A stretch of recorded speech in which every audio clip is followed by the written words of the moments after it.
monsieur le député Herth. La parole est à madame Marie-Noëlle Battistel pour la Nouvelle Gauche.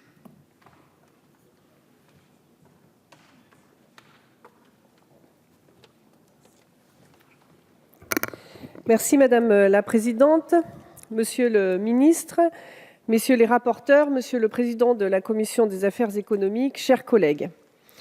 Nous saluons la proposition de résolution européenne de nos collègues Alexandre Fréchy et André Chassaigne que nous examinons ce matin, relative à l'agriculture durable pour l'Union européenne.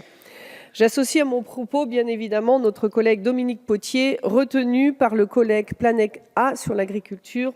Vous connaissez son engagement à ce sujet et il regrette évidemment de ne pouvoir être là. Penser l'agriculture de demain est un enjeu fondamental. Fondamental parce que nous sommes tous concernés par ce défi.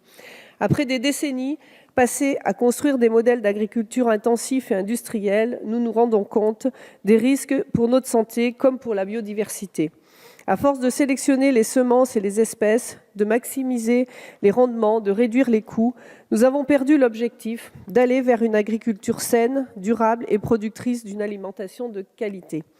N'oublions jamais que ce sont ces modèles agricoles qui conditionnent notre alimentation et directement notre santé. Chers collègues, nous faisons face à un défi. Quel est-il ?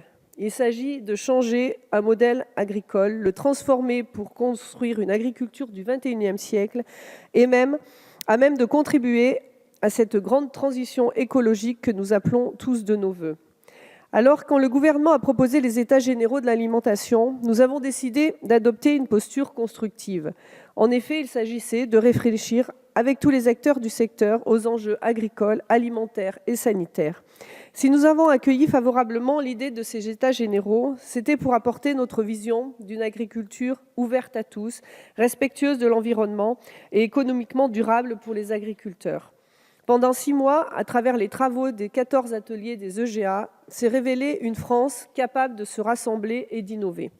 J'ai organisé, comme beaucoup de mes collègues, des réunions publiques particulièrement intéressantes avec les citoyens et les acteurs de mon territoire isérois.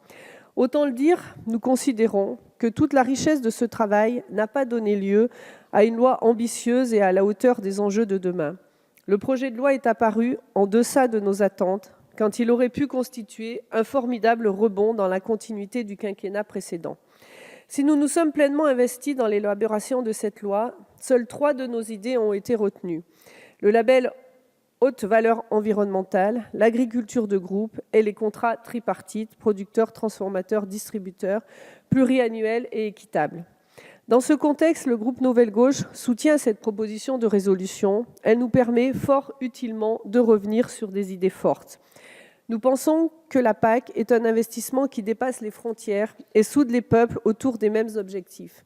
Un vrai espace comme l'Union européenne, à l'instar de la Chine et des États-Unis, doit se doter d'une politique agricole ambitieuse et transpartisane. Diminuer le budget de la PAC, c'est porter directement un coup aux revenus déjà insuffisants de nos agriculteurs. Une politique agricole commune ambitieuse, c'est une politique qui favorise une agriculture locale, respectueuse de l'environnement. Les circuits courts doivent donc être valorisés, tout comme l'agriculture biologique, seule à même de limiter la pollution des sols et les atteintes à la biodiversité. Il est plus que temps, et c'est l'objectif de cette résolution, de construire une politique en faveur de la création d'emplois et de richesses. Si nous nous réjouissons que 50% de nos amendements aient été votés dans le cadre de cette résolution, dont celui sur l'encadrement de la publicité en direction des enfants, il ne faut pas s'arrêter là. Le groupe Nouvelle Gauche défendra 5 amendements essentiels pour imaginer l'agriculture de demain. Il nous semble en effet essentiel de rappeler que nulle agroécologie ne se fera sans relève. Or, il n'y aura pas de relève sans politique foncière juste. Au monopole, substituons la diversité, au statu quo, préférons l'innovation. Nous sommes convaincus qu'il faut soutenir le développement d'associations, d'organisations de producteurs. C'est grâce à ces associations que les conventions tripartites pluriannuelles entre producteurs, transformateurs et distributeurs pourront voir le jour.